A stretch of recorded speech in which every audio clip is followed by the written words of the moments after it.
Jaguar ही वाघ आणि सिंहानंतर जगातील तिसरी सर्वात मोठी मांजर आहे। ते खूप मजबूत आहेत आणि सहजपणे झाडावर चढू शकतात। या मांजरी त्यांच्या गुप्ततेसाठी आणि चपळतेसाठी ओळखल्या जातात, ज्यामुळे ते शक्तिशाली शिकारी बनतात। जग्वार मध्य आणि दक्षिण अमेरिकेत राहतात। जग्वारचे जबडे मजबूत असतात आणि ते त्यांच्या शिकारीच्या कवट्या एका चाव्याने चिरडून टाकू शकतात। ते लपून बसतात आणि शांतपणे शिकार करतात। जग्वार हे मांसाहारी आहेत आणि ते हरिण, पेकेरी, कॅपिबारा आणि इतर लहान सस्तन प्राण्यांसह विविध प्रकारचे शिकार खातात। जेव्हा संधी मिळते तेव्हा ते सरपटणारे प्राणी, पक्षी आणि मासे यांची शिकार करण्यासाठी देखील ओळखले जातात। त्यांच्याकडे गुलाबी रंगाचे गडद डाग असलेले सुंदर पिवळे फर आहेत। जग्वार उत्कृष्ट जलतरणपटू आहेत आणि त्यांना पाण्यात शिकार करायला आवडते। जग्वारकडे भक्ष्य पकडण्यासाठी खरोखर शक्तिशाली जबडे आणि तीक्ष्ण दात असतात। या मांजरी बहुतेक एकट्या असतात, म्हणजे त्यांना एकटे राहायला आवडते। त्यांच्याकडे उत्कृष्ट रात्रीची दृष्टी आहे, जी त्यांना अंधारात शिकार करण्यास मदत करते। ते खूप वेगाने धावू शकतात। ते 80 किलोमीटर प्रति तास पर्यंत वेगाने धावू शकतात।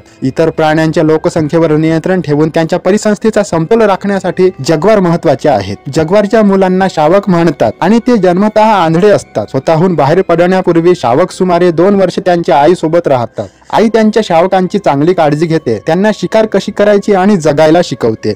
शावकांच्या फरावर ठिपके असतात, जे मोठे झाल्यावर मिटतात। जसे मानवांसाठी बोटाचे ठसे असतात, त्याचप्रमाणे जग्वारच्या फरवर एक खास स्पॉट पॅटर्न असतो। घनदाट जंगल आणि जंगलात राहण्यास त्यांना खूप आवडते। जग्वार हे प्रादेशिक प्राणी आहेत आणि त्यांचा प्रदेश सुगंधाच्या खुणाने चिन्हांकित करतात। या मांजरींना ऐकण्याची तीव्र भावना असते, ज्यामुळे त्यांना दूरवरून शिकार शोधण्यात मदत होते। जग्वार हे कुशल गिर्यारोहक आहेत आणि बहुतेकदा दिवसा झाडांमध्ये विश्रांती घेतात किंवा लपतात। ते गुरगुरणे, गर्जना आणि पुर्स अशा स्वरांनी आवाज काढतात। त्यांच्याकडे मागे घेता येण्याजोगे पंजे आहेत, जे त्यांना शिकार पकडण्यात मदत करतात। जग्वारांना वासाची तीव्र भावना असते, ज्याचा वापर ते अन्न शोधण्यासाठी आणि त्यांचा प्रदेश चिन्हांकित करण्यासाठी करतात। जंगलात जग्वार 12 ते 15 वर्षांपर्यंत जगू शकतात। जग्वार हे अनेक संस्कृतींमध्ये सामर्थ्य आणि शक्तीचे प्रतीक आहेत। काही प्राचीन संस्कृतींमध्ये जग्वारमध्ये गूढ शक्ती असल्याचे मानले जात होते। जग्वार इतिहासात अनेक मिथक, दंतकथा आणि कथांमध्ये वैशिष्ट्यीकृत आहेत। दुर्दैवाने जग्वार वस्ती नष्ट झाल्यामुळे आणि शिकारीमुळे धोक्यात आले आहेत। भविष्यातील पिढ्यांना आनंद मिळावा यासाठी जग्वार आणि त्यांचे अधिवास संरक्षित करण्यासाठी संवर्धनाचे प्रयत्न सुरू आहेत।